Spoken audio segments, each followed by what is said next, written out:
Seorang istri di desa kecil curiga suaminya selingkuh setelah menemukan aroma parfum asing di kemejanya, yang langsung dibuang terburu-buru oleh ibu mertua. Petunjuk demi petunjuk ia telusuri, mengungkap sebuah rahasia masa lalu yang jauh lebih rumit dan menyakitkan dari yang ia bayangkan. Mampukah ia menerima kebenaran yang mengancam rumah tangganya? Assalamualaikum warahmatullahi wabarakatuh.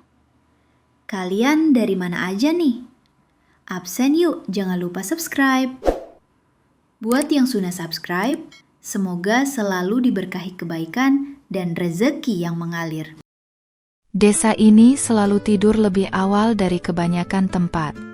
Lampu-lampu jalan yang remang-remang menerangi jalan setapak berpasir, memantulkan bayangan pepohonan kelapa yang melambai pelan. Suara jangkrik adalah simfoni malam yang tak pernah berubah, menenangkan sekaligus terkadang menyesakkan. Aku sudah terbiasa dengan ketenangan ini, terbiasa dengan ritme hidup yang lambat. Setelah hampir 5 tahun menikah dan menetap di sini, di rumah yang tidak terlalu besar ini, bersama seorang pria yang kucintai dengan segenap jiwa dan ibu mertuaku yang tak banyak bicara. Malam itu, seperti malam-malam sebelumnya, udara terasa sedikit lembab setelah seharian terik. Aku sedang melipat tumpukan pakaian kering di teras belakang, di bawah cahaya bohlam kecil yang menarik perhatian beberapa serangga malam. Aroma sabun cuci menyeruak, bercampur dengan aroma bunga melati dari taman kecil di samping rumah. Itu adalah rutinitas yang menenangkan, bagian dari kewajiban seorang istri yang sudah mendarah daging. Satu persatu, kemeja, kaos, sarung, celana panjang. Semua bersih, rapi, siap untuk disimpan kembali ke lemari. Tanganku meraih selembar kemeja batik milik suamiku. Batik motif parang, warna coklat gelap, kesukaannya. Baru saja akan melipatnya rapi, hidungku mencium sesuatu yang aneh. Aroma itu bukan aroma sabun, bukan aroma parfum suamiku yang biasa, bukan pula aroma khas udara desa ini. Ini adalah aroma yang asing, manis namun tajam, seperti campuran melati dan kenanga, tapi ada sentuhan lain yang lebih modern, lebih wanita. Aku mengerutkan kening. Kemeja ini baru saja kuambil dari jemuran. Sepanjang hari ini, kemeja ini tergantung di sana, di bawah sinar matahari. Bagaimana mungkin ada aroma sekuat ini? Aku mendekatkan kemeja itu ke hidungku lagi, memastikan. Ya, tidak salah lagi. Aroma itu sangat jelas menempel di kerah baju, bahkan sedikit di bagian lengan. Sebuah parfum wanita, itu yang terlintas di benakku. Pikiranku mulai berputar. Siapa yang memakai parfum ini? Tidak ada wanita lain di rumah ini selain aku dan ibu mertua. Ibu mertua tidak pernah memakai parfum semacam ini. Parfumnya selalu yang klasik, beraroma kayu cendana, jauh berbeda dengan aroma manis dan modern ini. Aku juga tidak pernah memakai parfum seperti ini. Parfumku selalu yang beraroma segar, citrus. Jantungku mulai berdebar lebih cepat. Sebuah pikiran buruk mulai merayap pelan, perlahan, menakutkan. Tidak mungkin. Suamiku? Tapi untuk apa? Dia selalu terlihat baik-baik saja, bahkan sangat mencintaiku. Dia selalu pulang tepat waktu, tidak pernah menunjukkan gelagat aneh. Pekerjaannya sebagai teknisi di pabrik keripik singkong di kota sebelah memang mengharuskannya sering bepergian, tapi tidak pernah sampai larut malam. Aku membolak-balik kemeja itu, seolah mencari petunjuk lain. Tidak ada noda aneh, tidak ada bekas lipstik, tidak ada apapun kecuali aroma asing ini. Aroma yang kini terasa seperti sebuah tuduhan tanpa kata, sebuah bisikan yang mengerikan. Aku mencoba menepisnya, menganggapnya hanya imajinasiku saja, atau mungkin aroma itu terbawa dari suatu tempat.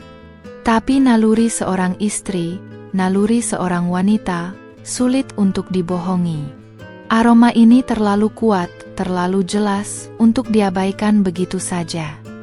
Tiba-tiba, sebuah bayangan melintas di belakangku. Aku menoleh. Ibu mertua berdiri di ambang pintu dapur, menatapku dengan tatapan yang sulit diartikan. Raut wajahnya datar, seperti biasa, namun entah mengapa, kali ini terasa ada sesuatu yang berbeda. Ada semacam ketegangan yang samar di sudut matanya, atau mungkin itu hanya perasaanku saja karena terpengaruh pikiran-pikiran buruk tadi. Kenapa belum selesai, Nak? Suaranya lembut, seperti biasa, tapi entah mengapa terasa sedikit mendesak. Sudah larut. Nanti kau masuk angin. Aku tergagap. Iya, Bu. Sedikit lagi.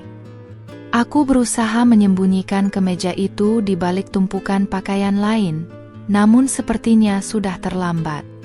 Pandangan ibu mertua tertuju tepat pada kemeja di tanganku. Ada kerutan samar di dahinya, sepersekian detik, sebelum raut wajahnya kembali normal. Itu kemeja suamimu, kan? Tanyanya, melangkah mendekat. Aku mengangguk.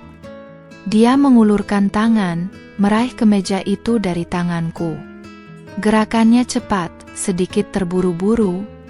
Aku terkejut, tidak menyangka dia akan mengambilnya begitu saja.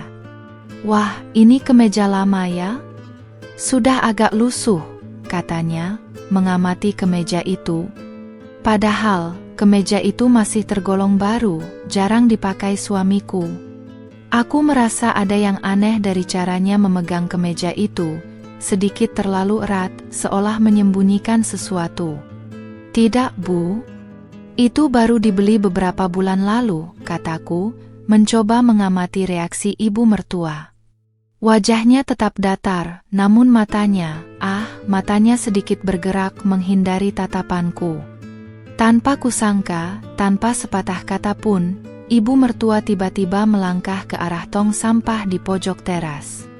Dengan gerakan cepat, nyaris tersembunyi, dia melemparkan kemeja batik itu ke dalamnya. Jantungku serasa berhenti berdetak. Aku terpaku, memandangi kemeja batik kesukaan suamiku yang kini teronggok di antara sampah-sampah dapur. Bu, kenapa dibuang? Tanyaku, suaraku tercekat. Aku merasakan kerongkonganku kering. Perasaanku campur aduk antara kaget, bingung, dan curiga. Sangat curiga. Ibu mertua berbalik, menatapku dengan senyum tipis yang terasa dipaksakan. Sudah lusuh, Nak. Nanti ibu belikan yang baru untuk suamimu. Tidak usah dipikirkan. Ayo, cepat selesaikan. Angin malam tidak bagus untuk kesehatanmu. Kata-katanya terdengar meyakinkan, namun gerakannya tadi, tatapannya yang menghindar, dan keputusannya yang tiba-tiba untuk membuang kemeja itu, semuanya terasa janggal. Sebuah alarm kecil berdering di kepalaku. Aroma parfum asing itu, kini bercampur dengan bau sampah, seolah mengejekku. Ada sesuatu yang tidak beres. Ada sesuatu yang ibu mertua sembunyikan. Dan entah mengapa, aku merasa itu ada hubungannya dengan aroma asing yang menempel pada kemeja suamiku. Malam itu, tidurku tidak tenang. Pikiran-pikiran gelap terus menghantui, bayangan kemeja yang dibuang itu terus berputar, dan aroma manis yang tak dikenal itu seolah terus tercium di hidungku. Aku tahu, ini baru permulaan. Matahari pagi menyusup masuk melalui celah gorden jendela, membangunkan desa dari tidurnya. Namun, tidak denganku. Aku sudah terbangun sejak fajar menyingsing, pikiran kalut, tidak bisa tidur nyenyak. Insiden semalam terus berputar di benakku, seperti rekaman yang rusak. Kemeja batik itu, aroma asing itu, dan terutama, reaksi ibu mertua yang begitu cepat membuangnya. Aku mencoba mencari penjelasan logis. Mungkin ibu mertua memang merasa kemeja itu sudah lusuh, dan dia ingin memanjakan putranya dengan yang baru. Tapi itu tidak masuk akal. Kemeja itu tidak lusuh, bahkan masih bagus. Dan mengapa harus secepat itu? Mengapa tidak menunggu sampai aku selesai melipat pakaian? Mengapa ada aura terburu-buru dalam gerakannya? Pertanyaan-pertanyaan itu berputar tanpa henti, membentuk labirin di pikiranku. Aku bangkit dari tempat tidur, berusaha untuk tetap tenang dan melakukan rutinitas pagiku. Berwudu, salat subuh, lalu menyiapkan sarapan untuk suamiku dan ibu mertua. Aroma nasi goreng mengepul di dapur, bercampur dengan aroma kopi hitam yang baru saja kuseduh. Suamiku akan segera bangun, dan aku harus bersikap biasa saja. Aku tidak ingin dia merasakan ada yang aneh. Setidaknya, belum. Ketika suamiku muncul di meja makan, dengan senyum khasnya yang menenangkan, sebagian dari diriku ingin memeluknya erat dan bertanya langsung. Namun sebagian lain menahanku. Bagaimana jika aku salah? Bagaimana jika tuduhan ini tidak berdasar? Aku tidak ingin merusak keharmonisan rumah tangga kami hanya karena sebuah aroma dan insting yang belum tentu benar. Pagi sayang, sapanya, mengecup keningku. Jantungku berdesir, namun di saat yang sama, aku merasakan sebuah jarak yang samar. Sebuah keraguan yang belum pernah ada sebelumnya. Ibu mertua bergabung di meja makan tak lama kemudian. Dia tampak seperti biasa, raut wajahnya tenang, tak menunjukkan jejak peristiwa semalam. Dia bahkan tersenyum padaku, senyum yang terasa sedikit lebih lebar dari biasanya, seolah ingin meyakinkanku bahwa semuanya baik-baik saja. Namun, di mataku, senyum itu terasa seperti topeng. Sepanjang sarapan, aku berusaha memperhatikan gerak-gerik suamiku. Apakah ada perubahan? Apakah dia terlihat gelisah? Apakah dia menghindari tatapanku? Tidak ada. Dia makan dengan lahap, bercerita tentang rencana kerjanya hari ini, tentang obrolan ringan dengan teman-temannya di pabrik. Semuanya normal, terlalu normal. Kecuali di dalam diriku. Setelah suamiku berangkat kerja, rumah kembali sunyi. Ibu mertua biasanya akan duduk di teras depan, menyirami bunga-bunga atau mengaji. Aku memutuskan untuk memberanikan diri. Aku harus melihat ke meja itu. Mungkin ada sesuatu yang terlewatkan semalam. Aku berjalan pelan menuju teras belakang. Tong sampah itu masih di sana. Jantungku berdebar kencang saat aku mendekat. Dengan rasa cemas, aku membuka tutupnya. Kosong. Tong sampah itu sudah bersih. Tidak ada kemeja batik itu. Bahkan tidak ada sampah lainnya. Napasku tertahan di dada. Aku merasa duniaku berputar. Sudah dibersihkan? Siapa? Kapan? Aku baru saja dari dapur, menyiapkan sarapan.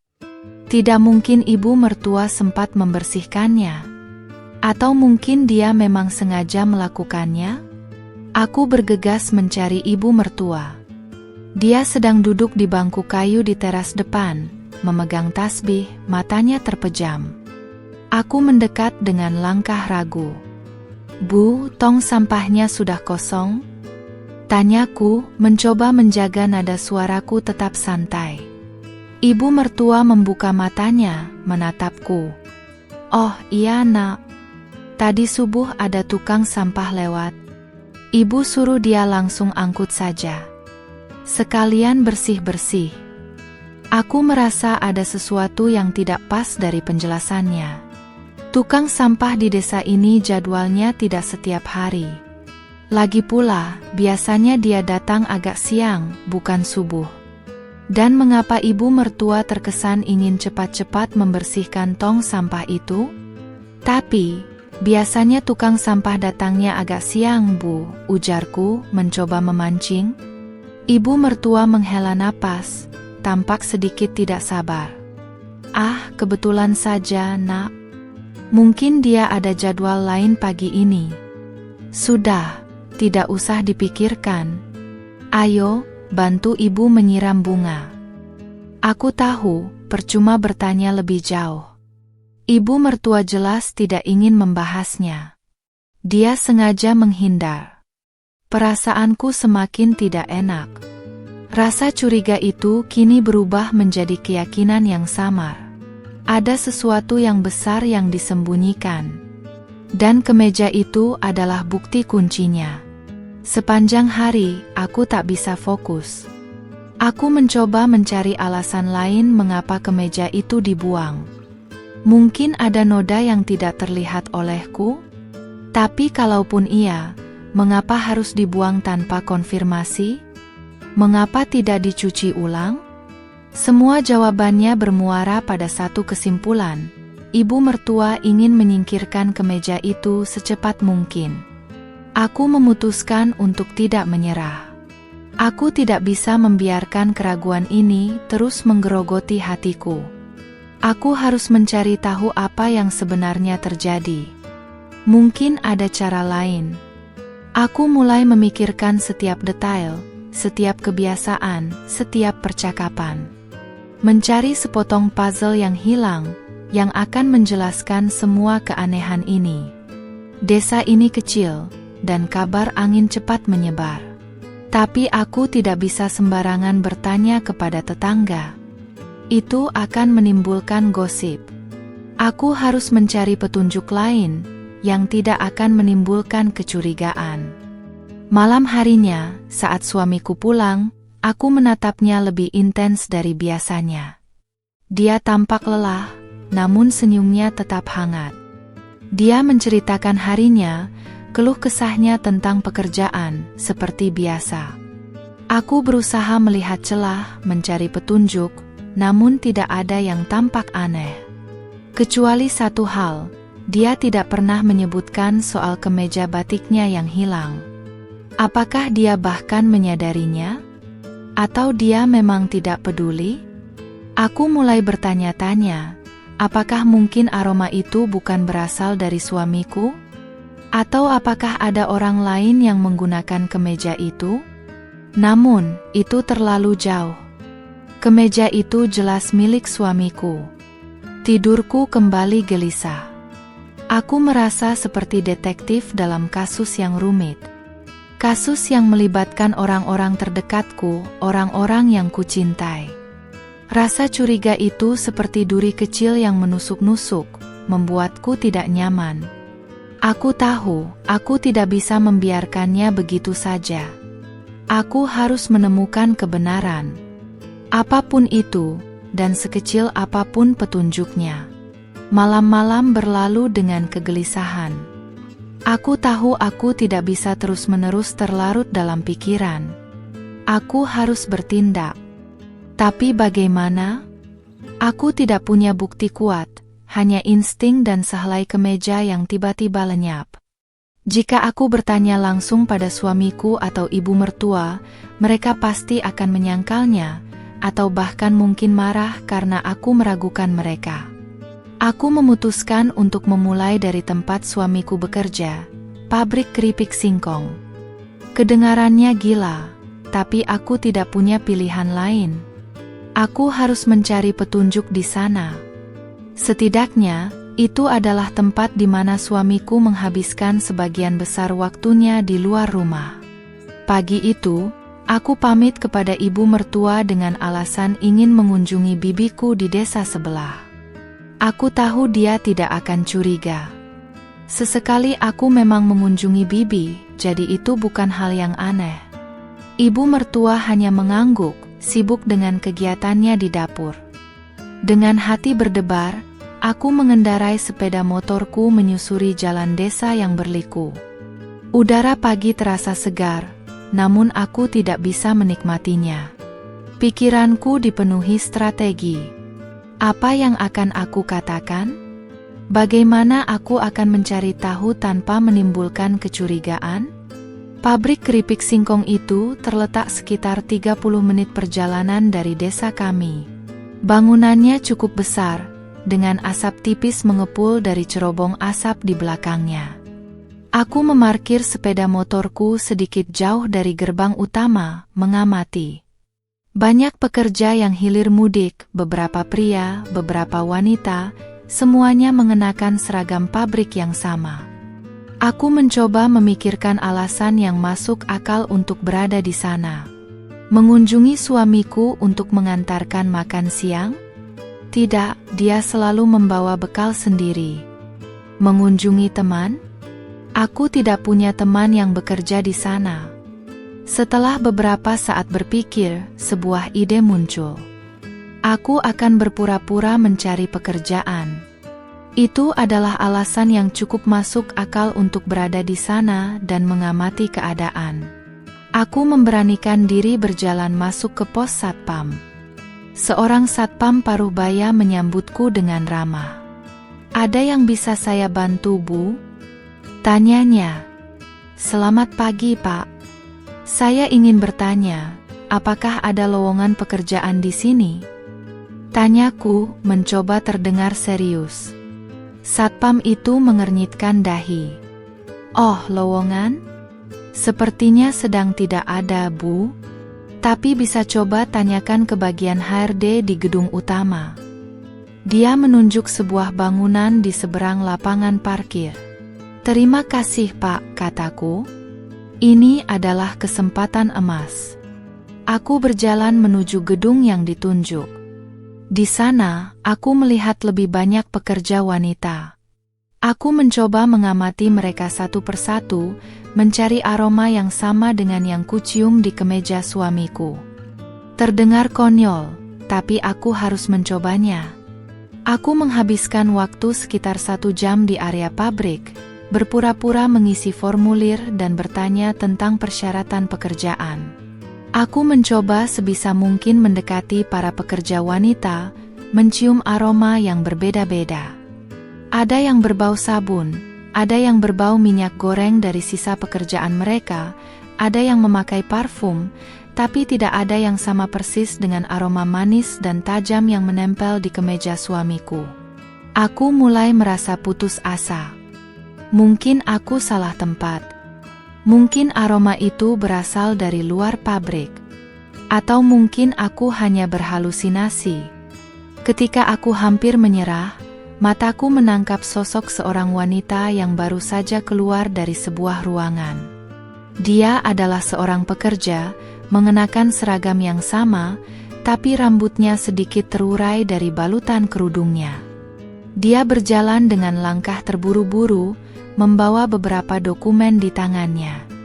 Dan kemudian, angin berembus.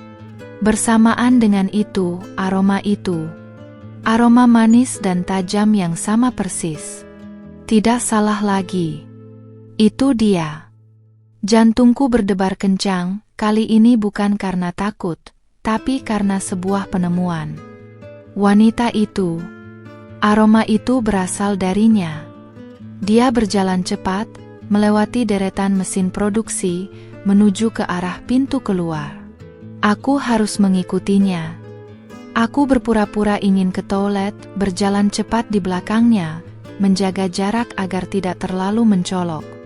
Dia keluar dari area pabrik dan menuju ke sebuah warung makan kecil di seberang jalan.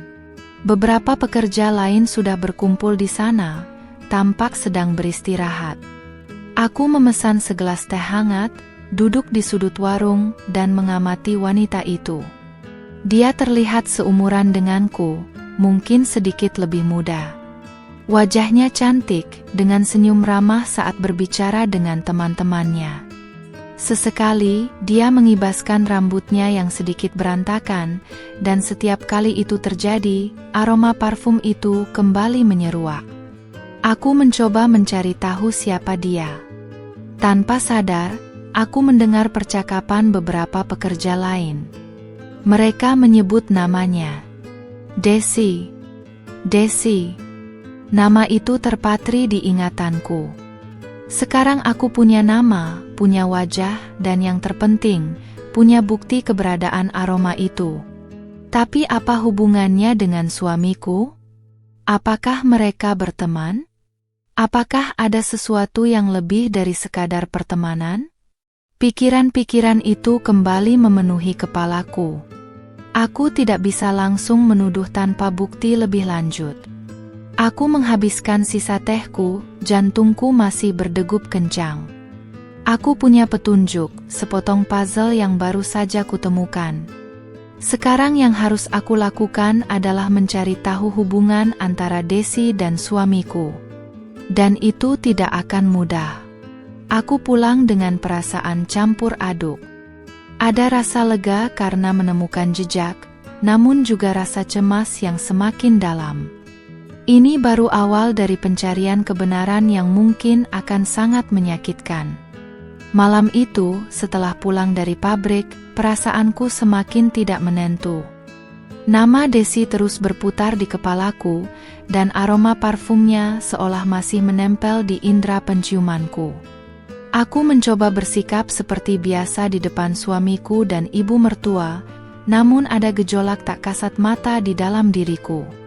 Suamiku pulang seperti biasa, lelah setelah seharian bekerja. Dia mandi, makan, lalu kami duduk bersama di teras depan. Ibu mertua sudah tidur lebih dulu. Hanya kami berdua di bawah taburan bintang yang samar. "Hari ini bagaimana kerjamu, sayang?" Tanyaku, mencoba mengawali percakapan, sekaligus mencari celah untuk bertanya. Dia tersenyum. "Biasa saja, sayang. Banyak produksi, jadi harus lembur sebentar." "Oh ya?" kataku, mencoba mengorek informasi. "Ada teman baru di pabrik?" Dia mengernyitkan kening. "Teman baru? Tidak ada, sepertinya." "Kenapa?" Aku pura-pura tersenyum. "Tidak apa-apa, hanya bertanya saja. Mungkin ada pekerja baru yang kamu ceritakan." Dia hanya tertawa kecil. "Tidak ada yang istimewa. Hanya orang-orang lama. Kau ini ada-ada saja." Percakapan itu tidak membuahkan hasil. Dia tidak menunjukkan reaksi aneh, tidak terlihat gelisah. Atau mungkin dia memang pandai menyembunyikannya. Aku tidak bisa memaksanya. Malam semakin larut. Suamiku sudah terlelap di sampingku. Aku membalikkan badan, memandang wajah damainya dalam kegelapan. Sebuah rasa sakit menusuk hatiku. Apakah aku akan menemukan sesuatu yang akan menghancurkan kebahagiaan kami? Haruskah aku terus mencari tahu? Namun, keraguan itu lebih menyakitkan daripada kebenaran apapun. Aku harus tahu. Aku memutuskan untuk mencari tahu lebih banyak tentang Desi. Aku tidak punya akses ke informasi pribadinya. Yang bisa aku lakukan hanyalah mengamati. Mengamati suamiku, mengamati sekitarnya. Beberapa hari berikutnya, aku mencoba mengamati suamiku lebih saksama. Setiap pagi, saat dia bersiap-siap untuk berangkat kerja, aku memperhatikan pakaiannya. Tidak ada lagi aroma asing yang menempel. Semua kemejanya berbau sabun cuci dan parfumnya sendiri. Itu membuatku sedikit lega, namun tidak menghilangkan kecurigaan. Kemeja batik itu memang sudah lenyap. Aku juga mencoba mengamati ibu mertua. Dia tampak seperti biasa, sibuk dengan kegiatan rutinnya. Dia sering pergi ke pengajian di masjid desa, mengunjungi tetangga, dan sesekali pergi ke pasar. Tidak ada yang aneh dari perilakunya. Kecuali, dia tidak pernah membahas kemeja yang dibuangnya itu. Sama sekali. Itu membuatku semakin yakin bahwa dia menyembunyikan sesuatu. Aku tahu, aku harus kembali ke pabrik. Kali ini, aku harus lebih berhati-hati. Aku tidak bisa terus berpura-pura mencari pekerjaan. Aku harus mencari cara untuk melihat interaksi antara suamiku dan Desi. Keesokan harinya, aku kembali ke pabrik keripik. Aku tidak masuk ke dalam, melainkan bersembunyi di balik semak-semak di seberang jalan, mengamati gerbang utama. Aku membawa bekal makan siang dan air minum, siap menunggu selama yang kubutuhkan. Jam makan siang tiba. Para pekerja mulai berhamburan keluar dari pabrik. Aku mengawasi setiap wajah, mencari suamiku, mencari Desi. Aku melihat suamiku keluar dari pabrik bersama beberapa rekan kerjanya. Mereka tertawa, bercanda. Tidak ada Desi di antara mereka. Suamiku berjalan menuju warung makan yang sama tempat aku melihat Desi sebelumnya. Beberapa saat kemudian, Desi keluar bersama sekelompok pekerja wanita. Mereka juga menuju ke warung makan itu. Jantungku berdebar kencang. Mereka akan berada di tempat yang sama. Aku harus mengamati mereka. Aku berjalan pelan menuju warung makan, mencoba tidak terlihat mencurigakan. Aku memilih meja yang sedikit tersembunyi di dekat jendela. Aku pura-pura membaca koran yang tergeletak di meja, namun mataku terus mengawasi. Suamiku dan teman-temannya duduk di salah satu meja. Desi dan teman-temannya duduk di meja lain, tidak jauh dari mereka. Aku mengamati interaksi mereka. Sesekali, suamiku menoleh ke arah meja Desi, dan Desi juga sesekali menatap ke arah meja suamiku. Namun, tidak ada percakapan langsung. Tidak ada tatapan yang terlalu lama. Tidak ada tanda-tanda yang terlalu jelas. Aku mulai merasa frustasi. Apakah aku salah? Apakah semua ini hanya imajinasiku saja? Tapi aroma itu terlalu jelas untuk diabaikan. Aku terus mengamati, berharap melihat sesuatu yang lebih. Tiba-tiba, suamiku bangkit dari kursinya. Dia berjalan ke arah kasir untuk membayar. Desi juga bangkit dari kursinya, seolah-olah ingin mencuci tangan. Mereka berpapasan di dekat pintu. Hanya sepersekian detik. Mereka saling bertukar senyum. Senyum yang singkat, hampir tidak terlihat.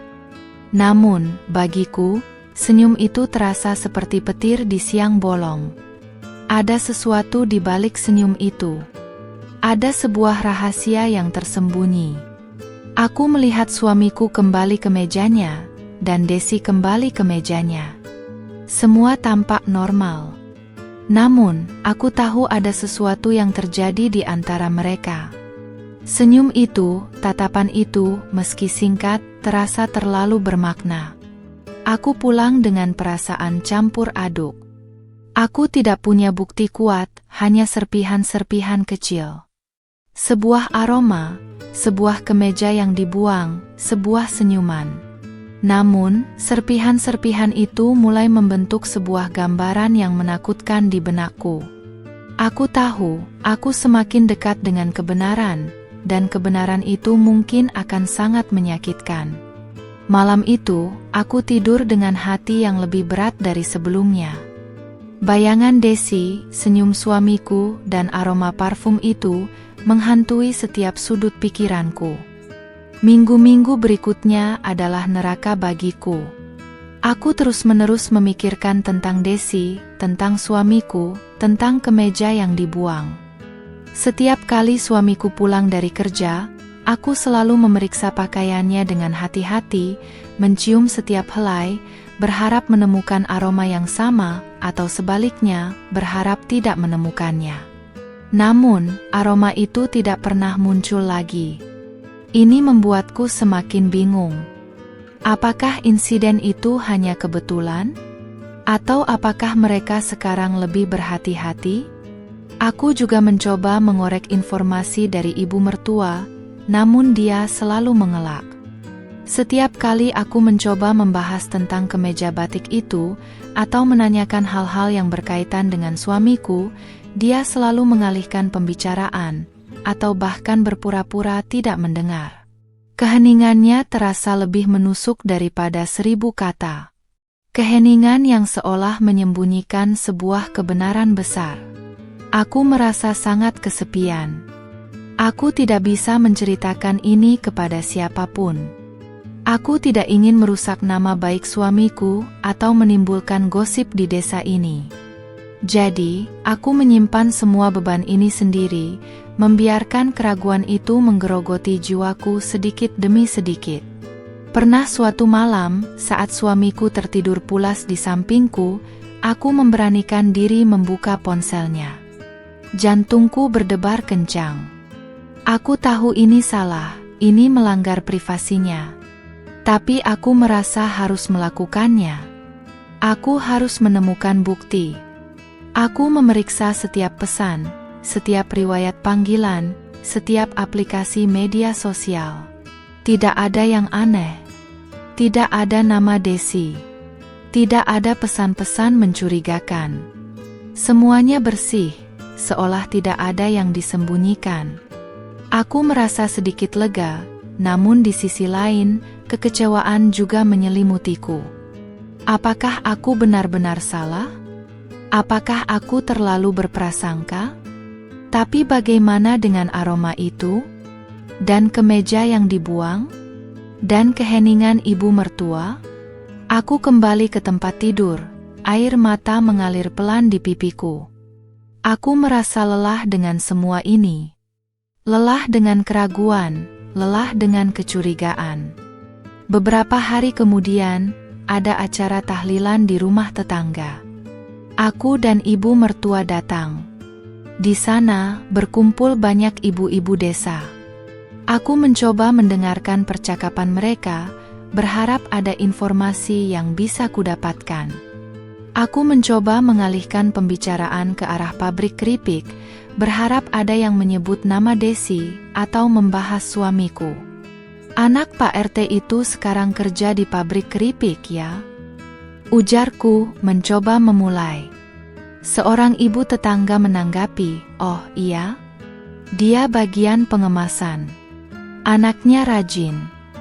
Kalau si Anu yang anaknya Pak Lurah masih di sana juga? Tanyaku lagi. Aku menyebut beberapa nama yang kuingat pernah bekerja di sana. Percakapan mengalir. Namun tidak ada yang menyebut nama Desi. Tidak ada yang membahas hal-hal aneh seputar pabrik. Aku merasa usahaku sia-sia. Namun di tengah percakapan, tiba-tiba seorang ibu tetangga yang dikenal suka bergosip, berbisik pada teman di sebelahnya. PSST, dengar-dengar ada pegawai baru di pabrik itu. Cantik sekali. Dari kota sebelah. Jantungku berdebar. Apakah itu Desi? Oh ya? Siapa namanya? Tanya teman di sebelahnya. Saya lupa namanya. Tapi dengar-dengar, dia agak dekat dengan salah satu karyawan senior di sana, bisik ibu itu melirik ke arahku. Aku menunduk, pura-pura tidak mendengar. Karyawan senior? Suamiku adalah salah satu teknisi senior di sana. Apakah ini kebetulan? Atau apakah ini memang Desi? Aku berusaha menahan diri untuk tidak bereaksi. Aku tahu gosip di desa bisa sangat cepat menyebar dan seringkali dilebih-lebihkan. Tapi potongan informasi ini, betapapun kecilnya, terasa seperti sebuah petunjuk baru. Ketika pulang dari tahlilan, aku kembali memikirkan hal itu. Pekerja baru, cantik, dekat dengan karyawan senior. Aku tidak bisa lagi mengabaikan kemungkinan ini. Aku tahu satu hal yang pasti. Jika ada rahasia, ibu mertua pasti mengetahuinya. Dia adalah orang yang paling dekat dengan suamiku selain aku. Dan reaksinya terhadap kemeja itu, keheningannya, semua itu bukan tanpa alasan. Aku memutuskan untuk menghadapi ibu mertua lagi. Aku tidak akan bertanya langsung, tidak akan menuduh. Aku akan mencoba cara lain. Malam itu, setelah kami semua selesai makan malam, aku membantu ibu mertua merapikan dapur. Keheningan terasa berat di antara kami. Bu, kataku pelan, saya merasa ada yang mengganjal di hati saya. Ibu mertua menoleh, menatapku dengan tatapan datar. Ada apa, Nak? Tentang kemeja batik itu, Bu, kataku mencoba menahan emosi. Kenapa Ibu membuangnya? Rasanya aneh sekali. Ibu mertua menghela napas panjang. Dia mengalihkan pandangannya, menatap keluar jendela. Keheningan kembali menyelimuti kami. Namun, kali ini, keheningan itu terasa berbeda. Ada semacam kesedihan yang samar di wajahnya. Dia tidak langsung menjawab. Dia hanya diam, membiarkan keheningan itu berbicara. Dan dalam keheningan itu, aku merasa dia sedang menimbang-nimbang sesuatu. Seolah ada sebuah rahasia besar yang ingin dia ungkapkan, namun terhalang oleh sesuatu. Aku menunggu. Aku tahu, aku harus memberinya waktu. Aku harus menunjukkan bahwa aku siap mendengarkan, apapun kebenarannya. Keheningan itu terasa sangat panjang. Setiap detik terasa seperti jarum yang menusuk hatiku. Sampai akhirnya, dia menghela napas lagi, lebih berat kali ini. "Nak," katanya pelan, suaranya sedikit bergetar. "Ada hal-hal yang lebih baik tidak kau ketahui." Kalimat itu, meskipun singkat, terasa seperti sebuah pukulan telak. Keheningannya selama ini, kini terjawab dengan sebuah kalimat samar yang semakin mempertebal kecurigaanku. Keheningan itu memang menyimpan rahasia. Dan rahasia itu, aku yakin, berhubungan dengan aroma parfum asing dan suamiku. Kata-kata ibu mertua malam itu terus terngiang di telingaku, "Ada hal-hal yang lebih baik tidak kau ketahui." Kata-kata itu, alih-alih menenangkanku, justru semakin membakar rasa penasaran dan kecurigaanku. Apa yang dia tahu? Mengapa dia begitu ingin menyembunyikannya? Aku tidak bisa tidur malam itu. Aku terus memutar ulang percakapan kami, mencari makna tersembunyi. Ibu mertua tidak menyangkal adanya sesuatu yang aneh. Dia justru mengindikasikan bahwa memang ada sesuatu, dan dia tidak ingin aku mengetahuinya. Ini adalah pengakuan tidak langsung. Pagi harinya, aku melihat ibu mertua seperti biasa, melakukan rutinitas paginya. Namun, ada perbedaan kecil yang aku perhatikan. Ada kerutan samar di dahinya, seolah dia sedang memikirkan sesuatu yang berat. Dan sesekali, dia menghela napas panjang, nyaris tak terdengar. Aku tahu, aku harus mencari petunjuk lain. Petunjuk yang tidak melibatkan ibu mertua secara langsung, sehingga dia tidak perlu lagi menyembunyikannya. Aku mulai memikirkan kebiasaan suamiku. Suamiku selalu menggunakan sepeda motor tuanya untuk pergi bekerja. Motor bebek keluaran lama, yang sudah menemaninya bertahun-tahun. Biasanya, setelah dia pulang kerja, dia akan memarkir motornya di teras belakang, di samping jemuran. Dan terkadang, dia akan membersihkan motornya, sekadar mencuci ban atau mengelap debu.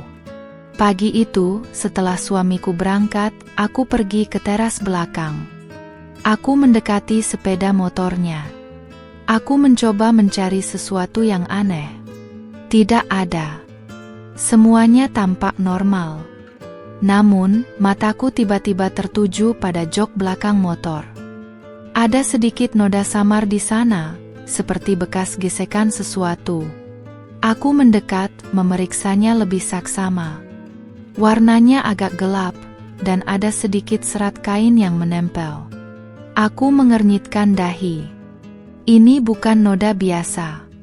Seolah-olah ada sesuatu yang menempel di sana, lalu dibersihkan dengan terburu-buru. Aku menggosoknya dengan jari, dan sedikit aroma samar tercium. Aroma itu, aroma parfum yang sama. Jantungku berdebar kencang. Ini dia. Ini bukti lain yang kucari. Aroma parfum Desi, menempel di jok motor suamiku. Berarti dia pernah membonceng Desi. Atau Desi pernah duduk di motornya. Aku menarik napas dalam-dalam, mencoba menenangkan diri. Ini bukan kebetulan lagi. Ini adalah sebuah pola. Aroma parfum di kemeja, lalu kemeja itu dibuang, lalu aroma yang sama di jok motor. Semua ini mulai membentuk sebuah cerita. Aku berpikir keras. Mengapa Desi harus membonceng suamiku? Atau mengapa dia harus duduk di motornya? Apakah mereka pergi bersama ke suatu tempat? Pikiran-pikiran gelap kembali menyergapku. Aku tahu, aku harus menemukan jawaban. Aku tidak bisa lagi menunda-nunda. Aku harus mencari tahu lebih banyak tentang Desi. Aku memutuskan untuk kembali ke pabrik keripik, namun kali ini, aku tidak akan menyamar. Aku akan mencoba cara yang berbeda. Aku akan mencoba mendekati para pekerja wanita di sana, mencari kesempatan untuk berbicara dengan mereka, tanpa menimbulkan kecurigaan. Keesokan harinya, aku kembali ke pabrik. Kali ini, aku membawa beberapa kue buatan sendiri. Aku tahu, ibu-ibu di desa ini suka sekali berbagi makanan. Ini adalah cara yang baik untuk membuka percakapan. Aku berjalan menuju pos satpam, menyapa dengan ramah. "Selamat pagi, Pak. Saya ingin mengantar kue untuk teman-teman di dalam, boleh?" Satpam itu tersenyum. "Oh, boleh, Bu. Silakan masuk." Aku masuk ke area pabrik, jantungku berdebar kencang. Aku mencoba mencari kelompok pekerja wanita. Aku melihat Desi di sana, sedang mengobrol dengan beberapa temannya. Aku berjalan mendekat, menyapa mereka dengan senyum ramah. "Assalamualaikum, ibu-ibu. Maaf mengganggu. Saya membuat kue, ini untuk kalian." Mereka menyambutku dengan senyum dan ucapan terima kasih. Mereka semua mengenakan jilbab seperti aku. Aku merasa sedikit lebih tenang. Aku menawarkan kue kepada mereka satu persatu dan mencoba terlibat dalam percakapan ringan. Aku bertanya tentang pekerjaan mereka, tentang desa tempat mereka tinggal. "Kakak kerja di sini juga?" tanya salah seorang dari mereka, menunjuk Desi. "Baru kan?" "Oh, iya," jawab Desi, tersenyum padaku. Senyumnya ramah, tidak ada jejak permusuhan atau rasa bersalah. Itu membuatku sedikit bingung. Apakah aku salah tentang dia? Aku menatap Desi. "Sudah berapa lama kerja di sini, Dik?" tanyaku, mencoba menjaga nada suaraku tetap santai. "Baru sekitar 3 bulan, Mbak," jawabnya. "Saya dari desa seberang." Percakapan mengalir lancar. Aku mencoba mencari celah untuk menanyakan tentang suamiku, tanpa langsung menyebut namanya. "Kalau suami saya, dia juga kerja di sini," kataku, mencoba memancing. "Bagian teknisi." Salah seorang teman Desi langsung menunjuk ke arah suamiku yang sedang memperbaiki mesin di kejauhan. "Oh, Pak itu? Dia teknisi terbaik di sini, Mbak. Sering bantu kami kalau ada masalah." Aku mencoba tersenyum, hatiku perih. "Iya, dia memang rajin."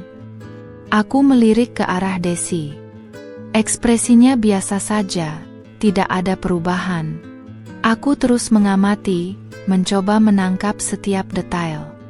Tiba-tiba, seorang teman Desi bertanya kepadanya, "Des, kamu jadi diantar Pak itu pulang hari ini?" Jantungku serasa jatuh. "Pak itu? Apakah itu suamiku?" Aku menahan napas, menunggu jawaban Desi. Desi tersenyum, sedikit malu.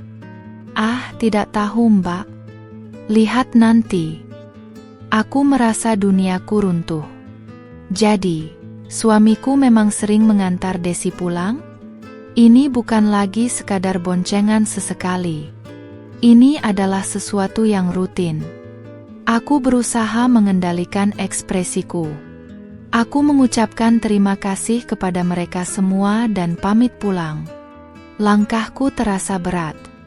Jejak parfum di kemeja, kemeja yang dibuang, jejak di jok motor, dan sekarang, konfirmasi bahwa suamiku sering mengantar Desi pulang.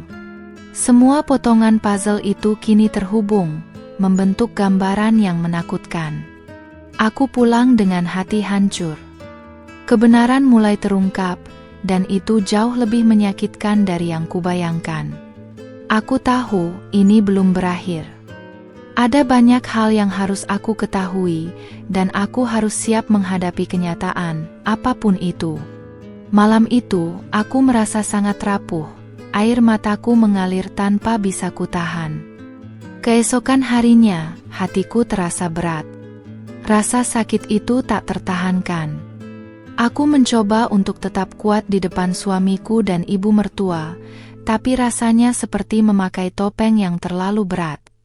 Kata-kata diantar Pak itu pulang terus terngiang, menusuk-nusuk.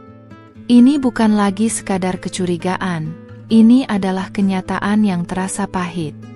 Aku memutuskan untuk mencari tahu lebih dalam tentang Desi. Aku tidak bisa langsung menanyainya, itu terlalu berisiko. Tapi aku bisa mencari cara lain. Aku teringat percakapan di tahlilan bahwa Desi berasal dari desa seberang. Desa itu tidak terlalu jauh dari desa kami. Aku punya beberapa kerabat di sana. Mungkin aku bisa mencari informasi dari mereka. Pagi itu, aku pamit kepada ibu mertua untuk mengunjungi salah satu kerabatku di desa sebelah. Aku tahu dia tidak akan menolak. Ibu mertua mengangguk, namun matanya menatapku dengan tatapan yang sedikit lebih lama dari biasanya. Seolah dia tahu ada sesuatu yang sedang kulakukan. Aku mengendarai sepeda motorku menyusuri jalanan desa. Pikiranku kalut. Bagaimana jika aku menemukan sesuatu yang lebih buruk? Bagaimana jika suamiku? Tidak, aku tidak ingin memikirkannya. Aku harus tetap fokus pada pencarian kebenaran. Sesampainya di rumah kerabatku, aku disambut hangat. Setelah berbincang-bincang santai, aku mencoba mengalihkan pembicaraan. Omong-omong, ada kabar baru di desa ini? Tanyaku. Ada kenalan yang bekerja di pabrik keripik? Kerabatku mengernyitkan dahi. Pabrik keripik? Oh, ada beberapa. Mengapa?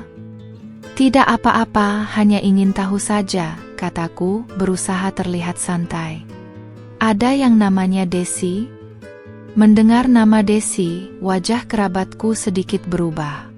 Ada semacam ekspresi kasihan? Atau simpati? Oh, Desi, katanya pelan. Desi yang itu ya? Kasihan dia. Jantungku berdebar kencang. Kasihan kenapa, Mbak? Kerabatku menghela napas. Dia itu dulu pernah punya masa lalu yang kurang baik, Nak. Dia pernah menikah muda, tapi suaminya meninggal kecelakaan beberapa tahun lalu. Setelah itu, dia sempat terpuruk. Orang tuanya juga sudah tidak ada.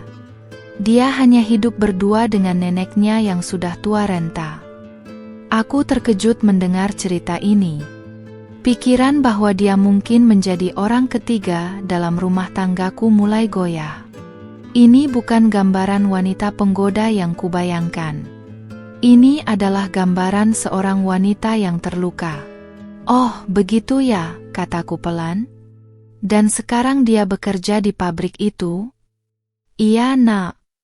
Dia tulang punggung keluarga. Neneknya sakit-sakitan. Dia kerja keras sekali, sambung kerabatku. Dengar-dengar, dia sering diantar jemput oleh salah satu teman kerjanya. Katanya, baik sekali orangnya. Kepalaku pening. Teman kerjanya yang baik itu, pasti suamiku? Rasa bersalah mulai merayapi hatiku. Aku sudah terlalu cepat menghakimi Desi. Aku mengucapkan terima kasih kepada kerabatku dan pamit pulang. Sepanjang perjalanan pulang, aku memikirkan semua yang kudengar. Desi adalah seorang janda, tulang punggung keluarga, hidup susah. Apakah suamiku hanya membantunya? Apakah tidak ada yang lain?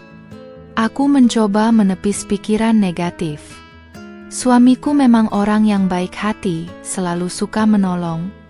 Mungkin ini semua hanya salah paham. Mungkin dia hanya ingin membantu Desi, tanpa ada maksud lain. Namun, bagaimana dengan aroma parfum itu? Dan kemeja yang dibuang? Dan keheningan ibu mertua? Apakah semua itu juga bagian dari salah paham? Sesampainya di rumah, aku melihat ibu mertua sedang duduk di teras. Aku menghampirinya. "Bu," kataku pelan, "saya baru saja dari rumah Mbak." Aku menyebut nama kerabatku. Ibu mertua menatapku, tatapannya sedikit gelisah. "Oh ya? Ada apa, Nak?" "Saya dengar tentang Desi, Ibu," kataku. Wajah ibu mertua langsung berubah. Tatapannya menjadi kaku. Dia menunduk menghindari tatapanku. Keheningan kembali menyelimuti kami. Aku memutuskan untuk tidak menyerah. "Bu, apakah ibu tahu tentang Desi? Apakah suamiku memang sering mengantarnya pulang?" Ibu mertua menghela napas berat. Kali ini, suaranya lebih pelan dan penuh kesedihan. "Nah, ibu tidak ingin kau tahu." "Tapi saya harus tahu, Bu," kataku, suaraku sedikit bergetar. "Ini tentang kebahagiaan rumah tangga kita."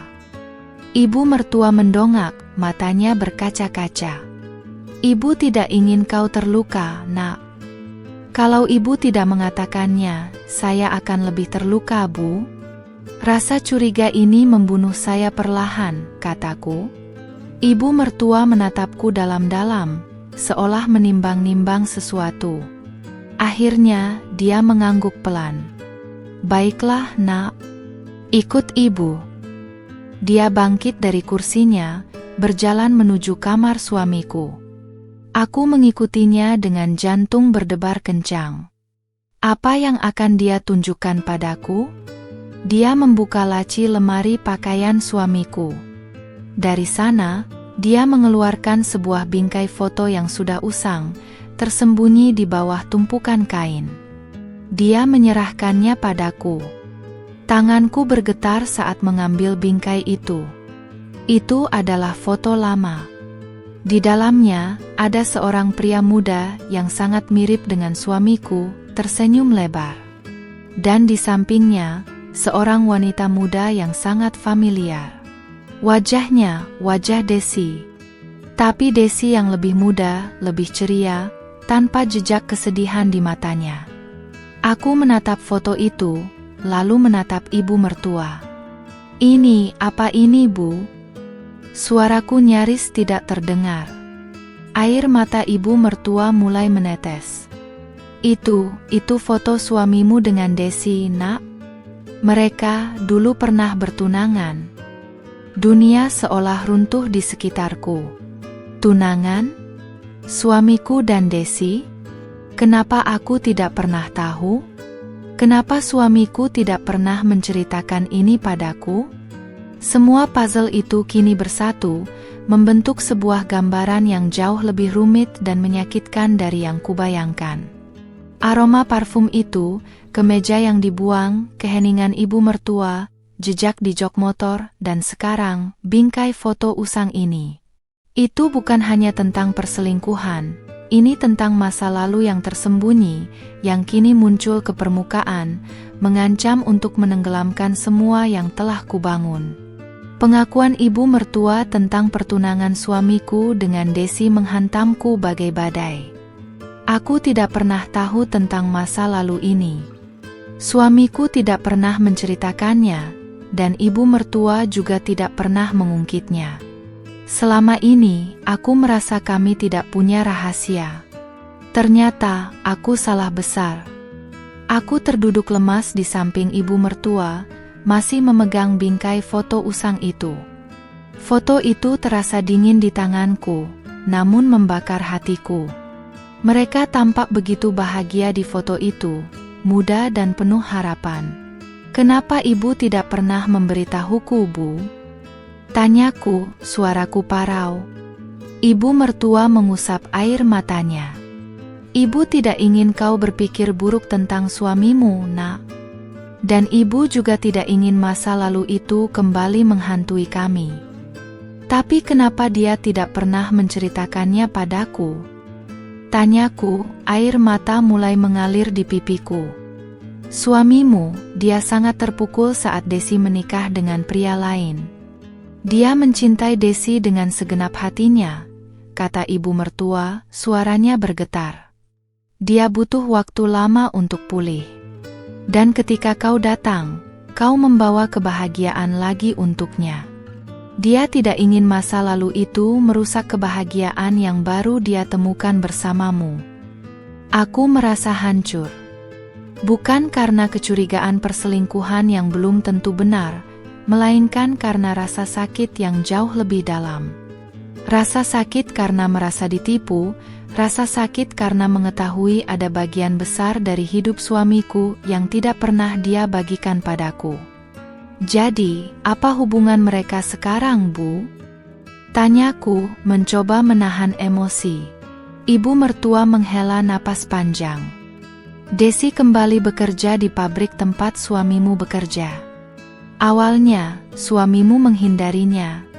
Tapi Desi, dia sangat membutuhkan bantuan. Neneknya sakit keras, dan dia tidak punya siapa-siapa lagi.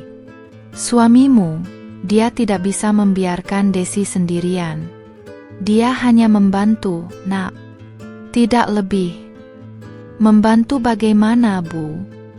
Tanyaku, suaraku meninggi. Membantu sampai dia diantar pulang setiap hari? Sampai ada aroma parfumnya di kemeja dan motor suami? Ibu mertua menatapku dengan tatapan memohon. Suamimu hanya kasihan, Nak.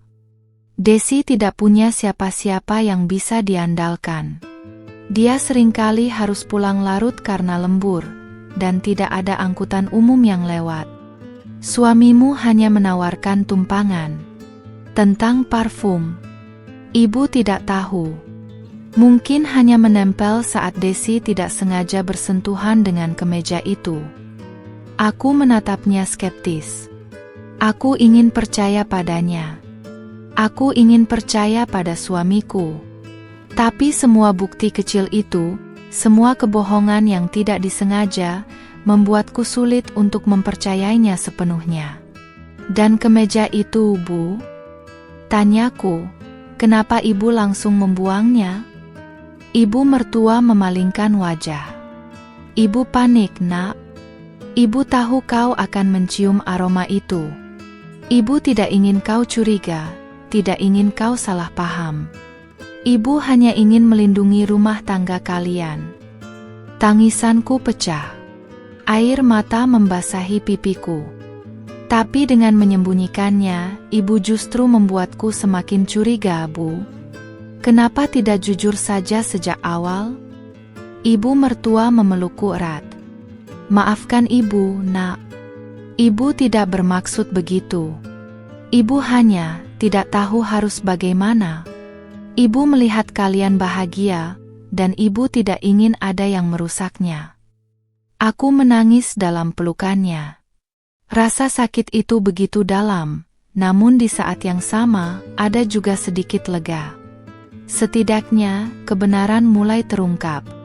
Aku tahu, ini belum selesai. Aku harus berbicara dengan suamiku. Aku harus mendengar langsung dari mulutnya. Tapi aku tidak tahu bagaimana harus memulainya. Bagaimana aku bisa mengatakan padanya bahwa aku sudah tahu tentang masa lalunya dengan Desi? Malam harinya, suamiku pulang. Dia melihat mataku yang bengkak, dan wajah ibu mertua yang tampak murung. Dia langsung menyadari ada sesuatu yang tidak beres. Ada apa, sayang? Ibu? Kalian kenapa? Tanyanya, suaranya penuh kekhawatiran. Aku menatapnya, air mata kembali menggenang di mataku. Ada yang harus kita bicarakan, Mas, kataku, suaraku bergetar. Dia duduk di sampingku, menatapku dengan cemas. Ibu mertua beranjak pergi, memberi kami ruang. Aku menarik napas dalam-dalam. Aku tahu tentang Desi, Mas, kataku pelan. Wajah suamiku langsung pucat. Dia menatapku, matanya membesar karena terkejut. Dia tidak mengatakan apa-apa, hanya diam membeku. Aku tahu kalian pernah bertunangan, lanjutku, dan aku tahu kau sering mengantarnya pulang dari pabrik. Suamiku menunduk, tidak berani menatapku. Keheningan itu terasa begitu memekakkan. Setiap detik terasa seperti pukulan. Kenapa, Mas? Kenapa kau tidak pernah menceritakan ini padaku? Tanyaku, suaraku pecah. Kenapa kau menyembunyikannya dariku? Dia mengangkat kepalanya, matanya penuh penyesalan. Maafkan aku, sayang. Aku tidak tahu bagaimana harus memberitahumu. Aku takut kau akan salah paham. Aku takut kau akan meninggalkanku. Tapi dengan menyembunyikannya, kau justru membuatku semakin terluka, Mas. Kataku, tangisanku kembali pecah. Aku mencarinya, aku mencurigaimu, aku merasa duniaku hancur. Dia meraih tanganku, menggenggamnya erat. Tidak ada apa-apa antara kami, sayang. Aku bersumpah. Aku hanya membantu Desi. Dia sedang dalam kesulitan besar. Aku hanya kasihan padanya. Dia sudah seperti adik bagiku. Aku menatapnya, mencari kebohongan di matanya. Tapi yang kulihat hanyalah penyesalan, kesedihan, dan rasa bersalah. Aku tidak ingin dia menderita, sayang. Aku tahu rasanya kehilangan orang yang dicintai. Dia sendirian, katanya pelan. Aku hanya ingin membantunya keluar dari kesulitan ini. Aku ingin mempercayainya. Sebagian dari diriku memang percaya. Suamiku memang orang yang baik hati. Tapi rasa sakit itu, rasa sakit karena merasa dibohongi, masih sangat kuat. Aku butuh waktu, Mas, kataku, menarik tanganku dari genggamannya. Aku butuh waktu untuk mencerna semua ini. Aku bangkit dan berjalan masuk ke kamar. Suamiku tidak menahanku. Dia hanya duduk diam di teras, mematung. Malam itu, aku tidur sendirian, air mataku terus mengalir. Masa lalu itu kini telah muncul ke permukaan, dan aku tidak tahu bagaimana kami akan menghadapinya. Malam itu, aku dan suamiku tidur terpisah. Aku di kamar kami, dia di sofa ruang tamu. Keheningan di antara kami terasa lebih berat daripada kata-kata. Aku tahu dia ingin menjelaskan, ingin membuatku percaya, tapi aku membutuhkan ruang. Aku butuh waktu untuk mencerna semua ini. Pagi harinya, suasana di rumah terasa kaku. Suamiku berangkat kerja tanpa banyak bicara. Ibu mertua menatapku dengan tatapan sedih dan khawatir. Aku hanya bisa mengangguk padanya, tidak sanggup berbicara. Aku menghabiskan hari itu dengan memikirkan semua yang terjadi. Bingkai foto usang itu, kata-kata ibu mertua, pengakuan suamiku. Semua itu berputar di kepalaku, membentuk sebuah benang kusut yang rumit. Aku tahu suamiku punya masa lalu. Setiap orang punya. Tapi kenapa dia tidak pernah membagikannya denganku? Apakah dia tidak percaya padaku? Atau apakah dia memang ingin melupakannya begitu saja? Rasa sakit itu bukan hanya karena kemungkinan pengkhianatan, tapi juga karena kurangnya kepercayaan. Kami sudah menikah hampir 5 tahun, dan ada bagian penting dari hidupnya yang dia sembunyikan dariku. Itu membuatku merasa seperti orang asing. Sore harinya, saat suamiku pulang, dia langsung menghampiriku. Wajahnya tampak lelah dan penuh penyesalan. "Sayang, boleh kita bicara?" tanyanya, suaranya pelan dan ragu. Aku mengangguk. Kami duduk di ruang tamu, berhadapan.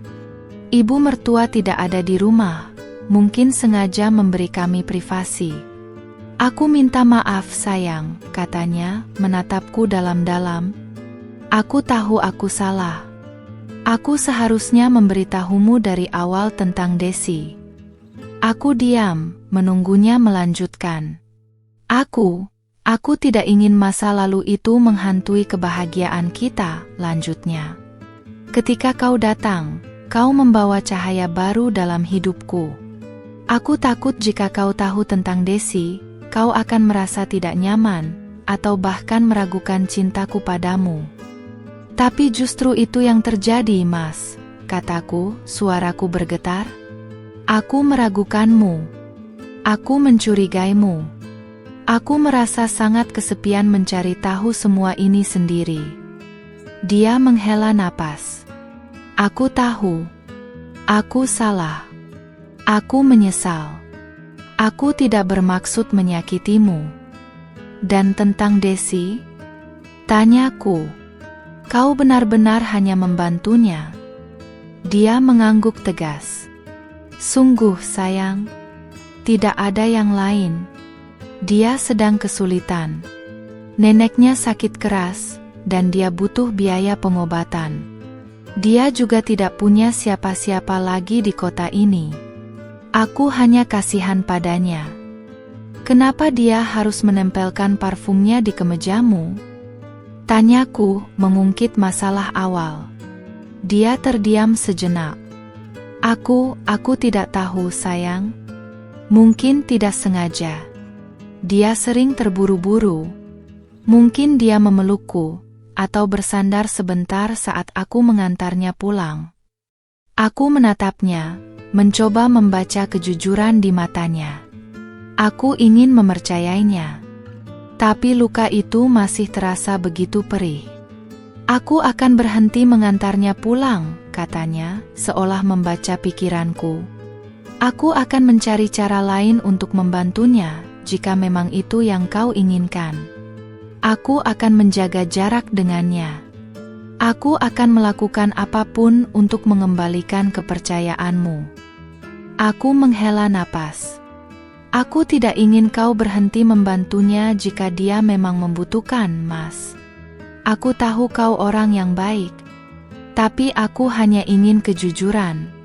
Aku ingin kau tahu, aku bisa menerima masa lalumu. Tapi aku tidak bisa menerima kebohongan. Dia meraih tanganku, menggenggamnya erat. Aku bersumpah, sayang, aku tidak akan pernah menyembunyikan apapun lagi darimu. Aku akan menceritakan semuanya, apapun itu. Aku tidak ingin kehilanganmu. Aku menatapnya, air mata kembali menggenang.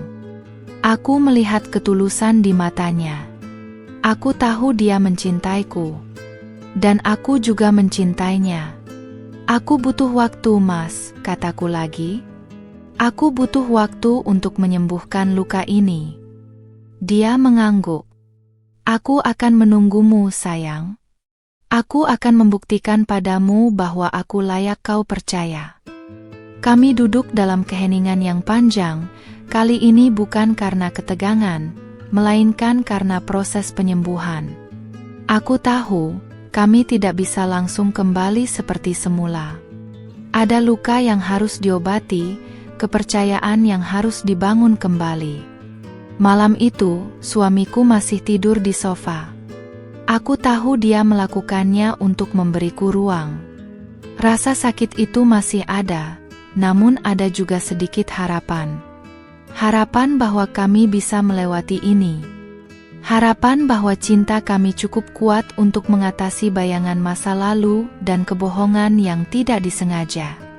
Luka itu terbuka, namun aku berharap dengan kejujuran dan waktu, luka itu akan sembuh. Beberapa minggu berlalu sejak pengakuan suamiku. Suasana di rumah perlahan mulai mencair. Meskipun kami belum sepenuhnya kembali seperti semula, ada upaya dari kedua belah pihak. Suamiku menunjukkan kesungguhannya. Dia tidak lagi mengantar Desi pulang. Dia bahkan bercerita kepadaku tentang Desi yang akhirnya mendapatkan bantuan dari saudaranya yang tinggal di kota lain, sehingga dia tidak lagi pulang larut dan membutuhkan tumpangan. Informasi itu sedikit melegakan hatiku. Ibu mertua juga berubah. Dia tidak lagi menghindari topik Desi atau masa lalu suamiku. Perlahan, dia mulai menceritakan lebih banyak detail tentang masa lalu suamiku, tentang betapa terpukulnya dia saat ditinggalkan Desi, dan bagaimana aku telah membantunya menemukan kebahagiaan lagi. Mendengar itu dari ibu mertua membuatku merasa sedikit lebih tenang. Itu menegaskan bahwa aku memang punya tempat penting di hati suamiku, terlepas dari masa lalunya. Aku berusaha untuk memaafkan. Memaafkan suamiku karena menyembunyikan kebenaran, dan memaafkan diriku sendiri karena terlalu cepat mencurigai dan berprasangka. Aku menyadari bahwa komunikasi adalah kunci. Jika saja kami lebih terbuka sejak awal, mungkin semua ini tidak akan terjadi. Suatu sore, aku sedang menyiapkan makan malam di dapur. Suamiku pulang dari kerja dan langsung menghampiriku. Dia memelukku dari belakang, menenggelamkan wajahnya di bahuku. "Sayang," bisiknya, "aku merindukanmu." Jantungku berdesir. Aku merindukannya juga. Merindukan kehangatan ini, merindukan rasa aman yang dulu selalu kudapatkan di dekatnya. Aku berbalik dan membalas pelukannya. "Aku juga, Mas." Dia menatapku, matanya penuh cinta. Aku tidak ingin ada rahasia lagi di antara kita. Apapun itu. Aku berjanji. Aku mengangguk, tersenyum tipis. "Aku pegang janjimu, Mas." Malam itu, kami tidur di kamar yang sama. Tidak ada lagi jarak di antara kami. Kami berbicara panjang lebar, membahas semua hal yang selama ini terpendam. Dia menceritakan lebih banyak tentang Desi, tentang bagaimana dia hanya menganggapnya seperti adik, tentang rasa bersalahnya karena tidak memberitahuku. Aku menceritakan bagaimana rasa curiga itu menggerogotiku, bagaimana aku merasa dikhianati, dan bagaimana sulitnya bagiku untuk mempercayai kembali. Kami saling meminta maaf. Aku meminta maaf karena telah mencurigainya, dan dia meminta maaf karena telah menyembunyikan kebenaran. Proses ini tidak mudah, namun terasa sangat melegakan. Seolah-olah beban berat yang selama ini kupikul akhirnya terangkat. Keesokan harinya, pagi-pagi sekali, aku melihat suamiku sedang duduk di teras belakang, mengamati motor tuanya. Dia tidak menyadari kehadiranku.